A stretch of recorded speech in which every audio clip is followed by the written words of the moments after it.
84යි. හරි මේමයි මුලින්ම බොහොම ස්තුතියි ඔයාලා මං එනකම් බලන් හිටියට. ටිකක් පරක්කු වුණා. දවල් තමයි ලයිව් වෙන්න හිටියේ. ඉතින් පරක්කු වෙන්න හේතුව මම හිතන්නේ ඔයාලට ගෙස් කරන්න පුළුවන් ඇති. ඒ කියන්නේ විශේෂ මම ලයිව් වෙන්න හිටියේ දවල්. හැබැයි එන්න හිටපු අතරතුරේ පොඩි විශේෂ සිදුවීමක් වුණා. ඉතින් අපි පොඩ්ඩක් ඒ මූවමන්ට් එක පොඩ්ඩක් එන්ජොයි කරා. ඒක විශේෂයින්ද මං හිතනවා ඔයාලා දන්නේ නැති මොකද්ද මේ විශේෂ සිදුවීම කියලා.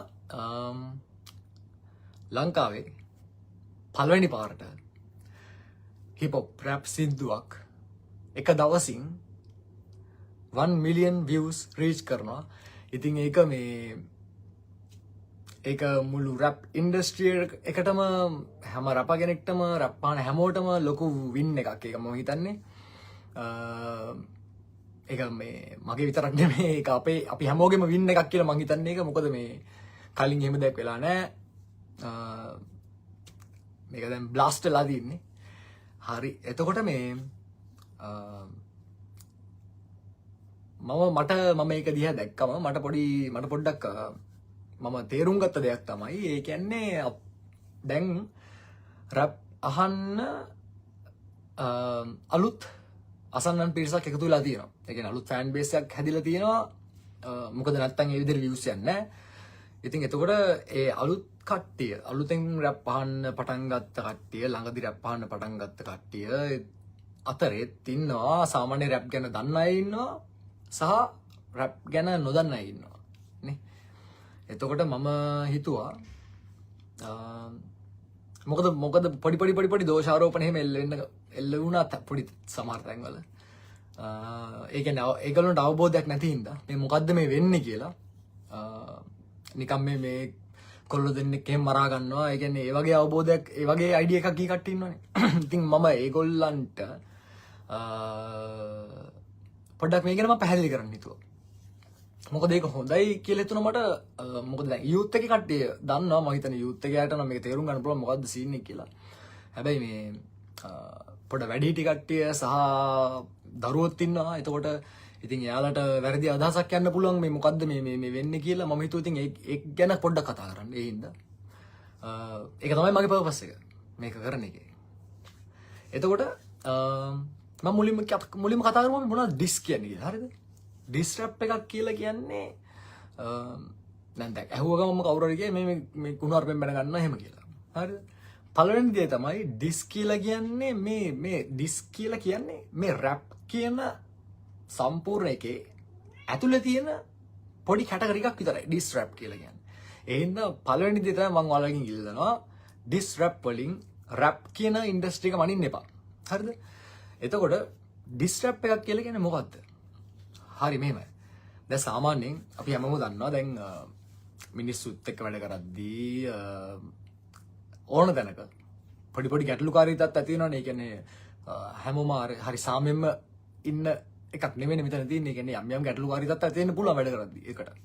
හරිද? එතකොට ඒ වගේ ගැටලුකාරී තත්ත්වයක් ඇති වුණාම සාමාන්‍යයෙන් ගොඩක් වෙලාවට කොල්ලෝ පිරිමි පොඩ්ඩක් ඒගොල්ලෝ උපතින්ම පොඩ්ඩක් අර ප්‍රචණ්ඩත්වය තියෙනවනේ ඇගේ නේ. එතකොට ඒ හින්දා ඒ ගැටලුකාරී තත්ත්වය ඒ ගැටලුව විසඳ ගන්න නීතිමය පියවරක් ගන්නෙත් නැතුව නීතියට පිටින් ගිහිල්ලා පියවරක් ගන්නෙත් නැතුව ඒ ගැටලුව විසඳ ගන්න පුළුවන් මාධ්‍යයක් තමයි මේ ඩිස් රැප් කියලා කියන්නේ. හරිද? ඒ කියන්නේ ඒ ගැටලුව විසඳ ගන්න අපි නීතිමය විදිහට කටයුතු කරන්නෙත් නැහැ සහ නීතියට පිටින් කටයුතු කරන්නෙත් නැහැ.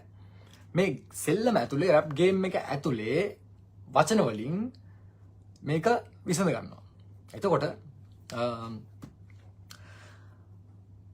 ඒ කියන්නේ පළවෙනි දේ තමයි මේ වෛරය කියන එක මේක ඇතුලේ තියෙන්න බෑ.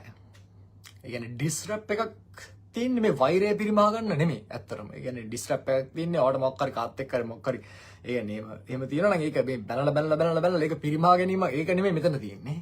හරිද? ඒක කරන්න පුළුවන් පාරදී.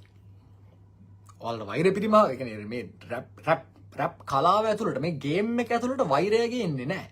වෛරය පිරිමහ ගන්න පාරදී.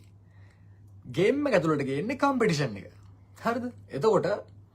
එතකොට ඒ ඩිස්රප් එකේ තියෙන්න ඕන යම් දේවල් ටිකක් තියෙනවානේ. ඒ කියන්නේ ඩිස්රප් එක වර්ගයක් තියෙනවා. හරිද?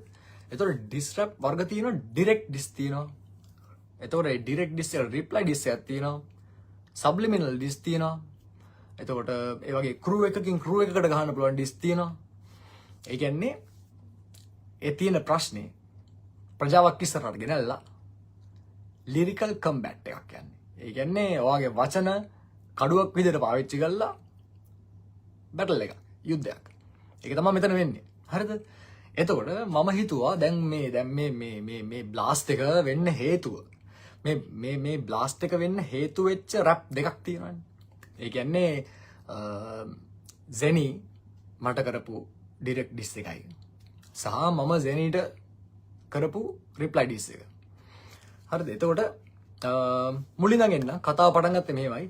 මම කයිරොත් එක්ක කරපු ටොක්සික් ට්‍රැක් එකේ Zeniට Zeniගේ නේම් කෝල් කරනවා.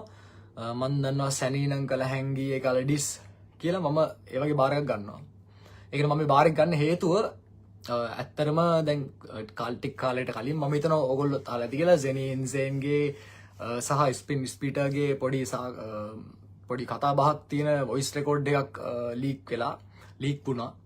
ඉතින් ඒ වොයිස් රෙකෝඩ් එකේ තියෙනවා Zeni ඉන්සේන් මට යම් කතන්දර ටිකක් කියනවා. ඉතින් මට ඔක ඇහුණා. සෝ මම යාට මම මගේ රැප් එකේ මම එයාගේ නම පාවිච්චි කරා. එයා මෙහෙම මම අහලා තියෙනවා Zeni ඉන්සේන් මට මෙහෙම Zeni නම් මට හැංගිලා ඩිස් කළා. මට ඩිරෙක්ට් ඩිස් කරේ නෑනේ. මම ඇහුවේ අර වොයිස් රෙකෝඩ් එකෙන් තමයි එයාගේ වොයිස් රෙකෝඩ් එකෙන් තමයි මම ඇහුනේ. එයා මට ඒ වගේ කියන වචන ටික. ඉතින් මම ඒකයි කියන්නේ මම දන්නවා Zeni නම් කළා හැංගියේ කල් ඩිස් ඒත් කියලා. හරිද? එතකොට ඊට පස්සේ ඒකට තමයි Zeni ඉන්සේන් මට මේ බාර් එකට තමයි Zeni ඉන්සේන් මට ෆුල් ඩිස් එකක් ගහන්න. ෆුල් ඩිරෙක්ට් ඩිස් එකක් කරන්නේ. ඉතින් මම හිතුවා මම මේ රැප් දෙකම අර ගන්නවා කියලා. Zeniගේ රැප් එකයි මගේ රැප් එකයි අරගත්තා. මං ගාව තියෙන ලිරික්ස් මම හිතුවා ඒ ලිරික්ස් බ්‍රේක් ඩවුන් කරන්න. ඒ කියන්නේ බ්‍රේක් ඩවුන් කරන්න කියන්නේ මම එයා කරපු ඩිස් එක සහ මගේ රිප්ලයි ඩිස් එක. ඒ කියන්නේ මොකද මම දැක්ක ගොඩක් කට්ටිය කියනවා මම කරලා තියෙන රිප්ලයි ඩිස් එකක් නෙමෙයි කියලා. ඒ කියන්නේ මට හිතෙන්නේ ඒගොල්ලෝ බලාපොරොත්තු වෙලා තියෙන්නේ මේ මම Zeni ඉන්සේන් මේ ඉවර කරයි කියලා. කියන්නේ ඒගොල්ලෝ එහෙම කියන කට්ටිය බලාපොරොත්තු වෙලා තින්නේ මේ මම ෆුල් අර ඇග්‍රෙසිව් වෙලා මම හાર્ඩ් ඩිස් එකක් ගහලා Zeni ඉන්සේන්ගේ කරියර් එක එන්ඩ් කරයි කියලා තමයි ඒගොල්ලෝ බලාපොරොත්තු වෙලා තින්නේ. ඒක ඇසින්නේ මේ ඇත්තටම එහෙම ඒ විදිහටම රිප්ලයි කරන්න ඕනේ නැහැ. කියන්නේ එයා Zeni ඉන්සේන් මට ඇග්‍රෙසිව් ඩිස් එකක් කරා කියලා. ඇත්තටම මමත් ඇග්‍රෙසිව් ඩිස් එකක් කරන්න එහෙම අවශ්‍යතාවයක් නැහැ. ඒ කියන්නේ මට තියෙන ඇත්ත ෆීලිං එක මම මෙතන එළියට දාන්න මට නිකන් බොරුවට කේන්ති අරගෙන එහෙම නිකන් මරනවා එහෙම කියලා මට එහෙම කරන්න ඕනේ නැහැ. මොකද ඒ කියන්නේ මම ඇත්තටම මම පොඩ්ඩක් දැන් හිතනවා මොකද මම කලින් ඒ විදිහට ඩිරෙක්ට් ඩිස් එකක් කරා ලංකාවේ රැප් කරපු ක්‍රූ එකකට. ඉතින් ඊට පස්සේ ඩිස් එකෙන් පස්සේ ඒගොල්ලොන්ට වෙච්ච ඩැමේජ් එක දැකලා සහ ඒ කියන්නේ ඒගොල්ලොන්ට මානසිකව සහ වෙච්ච ඩැමේජ් කියන්නේ ඒගොල්ලෝගේ කරියර් එකට වෙච්ච ඩැමේජ් එක දැක්ක හින්දා මම පොඩ්ඩක් ඇත්තටම මට එච්චර ඒ විදිහට මට එහෙම මිනිස්සෙක්ට එහෙම කරන්න අවශ්‍යතාවයක් නැහැ. ඒ හින්දා මම පොඩ්ඩක් ඒ ගැන පොඩ්ඩක් කල්පනා කරනවා දැන් මම ඩිස් කරන්න ඉස්සෙල්ලා. ඉතින් ඔය ඔහොම කියන්නේ මේක සරල වැඩි කියලා කියන කට්ටිය බලාපොරොත්තු වෙලා තින්නේ මම Zeni ඉන්සේන්ගේ කරියර් එක එන්ඩ් කරන්න තරම් සරල ඩිස් එකක් ගායි කියලා නම් ඉතින් කනගාටුයි ඒ ගැන.